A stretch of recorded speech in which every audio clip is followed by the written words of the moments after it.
Looking for an electric bike? Want to convert a bike you already have? Or just looking for an extra battery for your e-bike? Check out our range at E-Bikes.co.uk.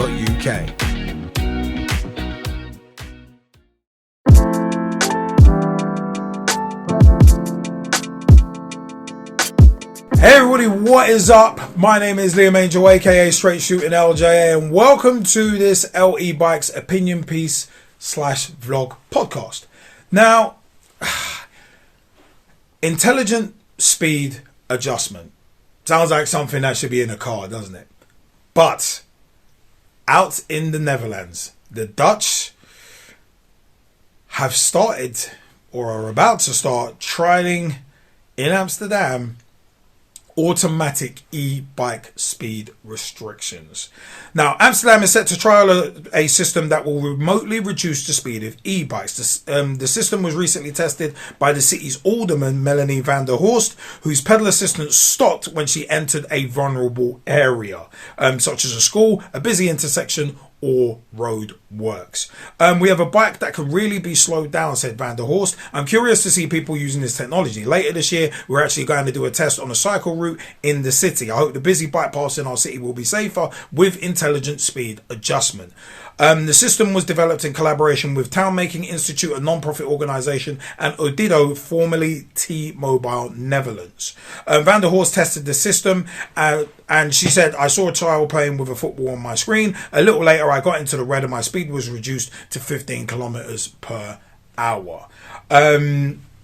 Paul Timmer, Cycling Corridor Asset Manager at Town Making Institute, said this solution is not only a technological advancement but a societal change enabler, allowing faster travel in less busy areas and ensuring safety in high traffic zones. He said that practical implementation of the system would be far less of an issue than garnering public support for it. I'm going to come back to that later. There are 5 manufacturers and suppliers of motors for electric bicycles. They all work with similar systems, he explained. In the Netherlands, e-bikes can have pedal assistance up to a maximum of 25 kilometers per hour, which is 15.5 miles per hour, which is the standard here in the UK as well. More on that in a different podcast episode.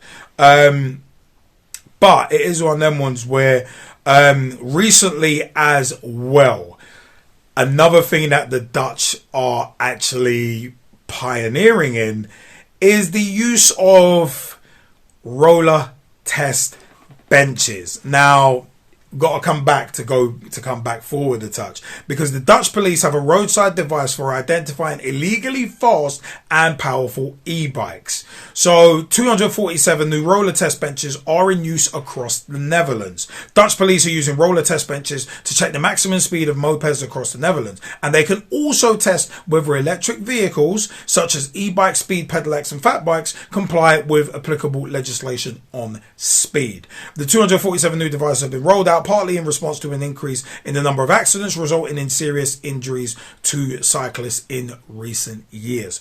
2022 also saw the highest number of fatal accidents ever, said police, adding that these figures more or less keep pace with the rise of electric bicycle and electrically powered two-wheelers. The roller test bench has 2 settings: mopeds or electric vehicles. With mopeds and light mopeds, check for a maximum speed. Police don't check the speed of electric vehicles such as e-bikes, fat bikes or speed pedelecs. Instead, they assess the moment at which the pedal assist stops. So it is one of them ones where both of these things are actually quite interesting, and obviously both regard speed. Now, as I've said before, it's about education and having speed limits in place, because at the end of the day, there's no automatic limiters in this way in terms of cars, like someone remotely being able to control your speed. I just think it's a bit sinister, to be perfectly frank. Call me old fashioned. It feels a bit, I don't know, it feels a bit weird. It feels a bit Big Brother state for me, where it's like, yeah, we're going to control the speed you can go at in these areas. So if it's controlling your speed and it drops your speed automatically in a built up area, what happens if you're, say, in an area that is nothing but kind of built up city centre school, so you're just going to be kind of plodding along at 15.5 miles an hour, and then people on, say, racing bikes, or for instance, are just going to be whizzing past you laughing all the way.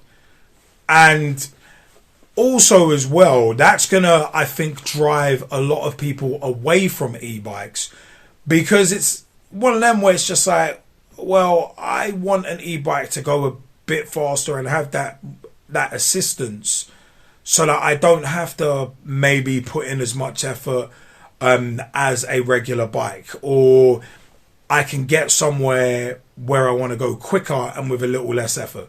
So if you start limiting people, I feel, if you start limiting people automatically in terms of their speed and they have no control over it, I just don't agree with it. I don't feel it's right. And again, this is one of them ones where I think, in terms of it, they're mentioning about the Dutch government talking about societal change. It's like, well, no. I said, if anything, it could drive people away from electric bikes. And if you want to make societal change in that way, you need to educate and inform people. Not just say, well, here's an electric bike, you've paid £1,000, £2,000, £3,000, but we're going to control the speed you go remotely. You're not going to have total freedom on your own bike that you've just paid thousands of pounds for. No, don't agree with it. I'm sorry, but as I've said before, as an e-bike enthusiast and an e-bike owner, I don't agree with this. And of course, I'm biased. I'm not afraid to admit it. But I just don't agree with that concept. And these roller benches as well are interesting in terms of it's kind of like those kind of speed check cameras for cars.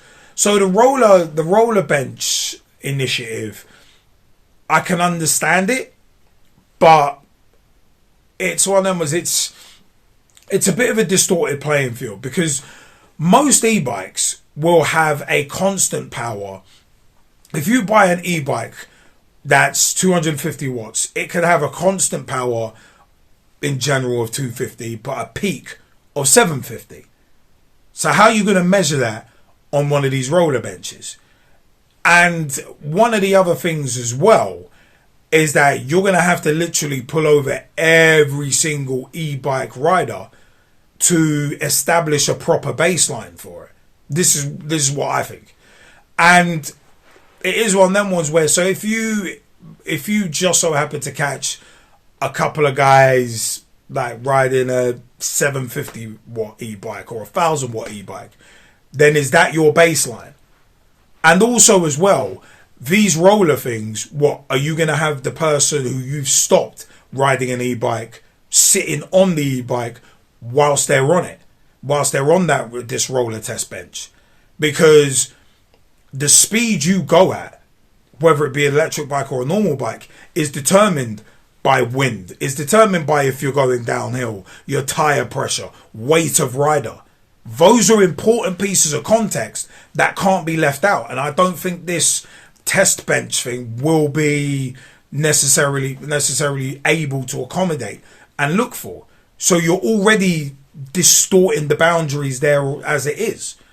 So I said, I don't, neither of these initiatives really sit with me well, and it also feels like, it does feel like with both of these initiatives that it's kind of villainizing e-bike riders to an extent. So instead of working with and trying to get solutions, it's like, you know what, let's just punish.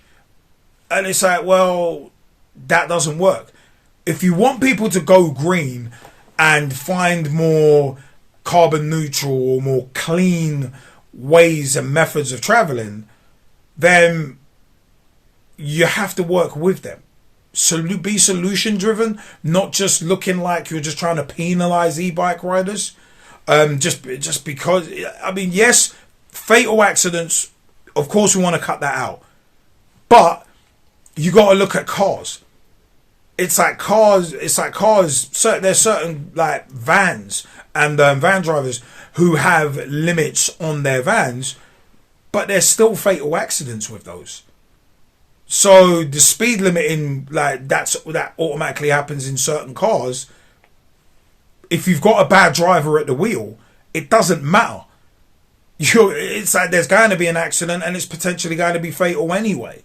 So just limiting speed is not going to cause a societal change. If anything, as I said, it will probably drive people away from e-bikes, because as I said, I'm buying something like an electric bike or a regular bicycle to have the freedom to move how I want, wherever I want, and be the master of my own destiny in terms of time it takes to get to destinations.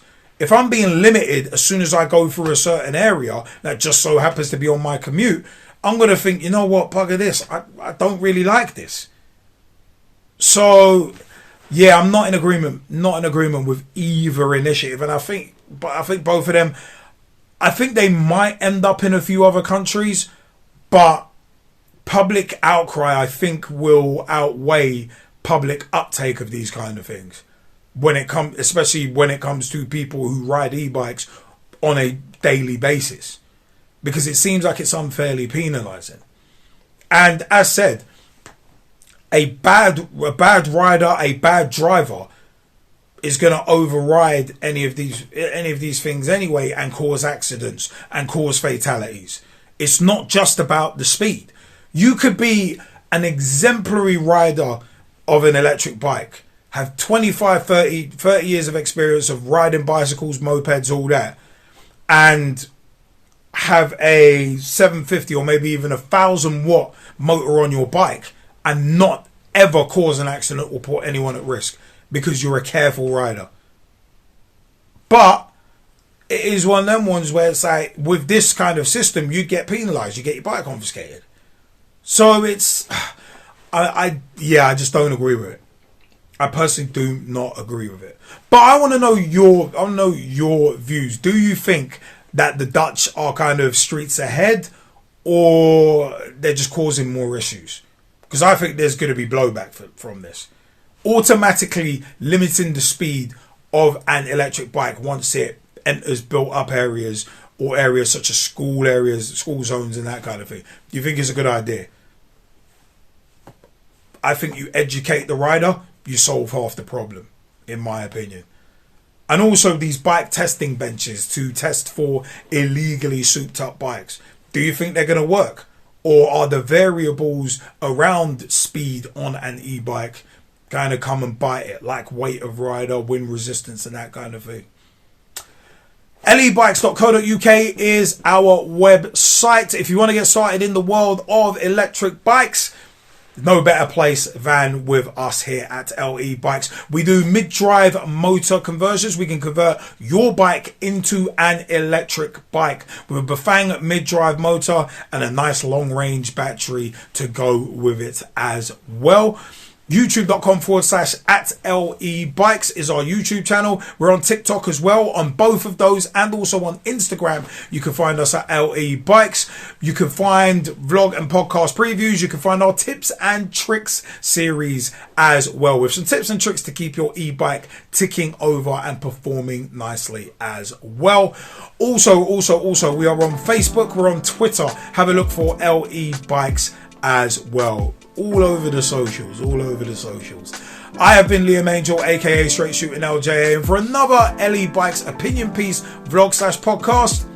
Take care and happy riding, people.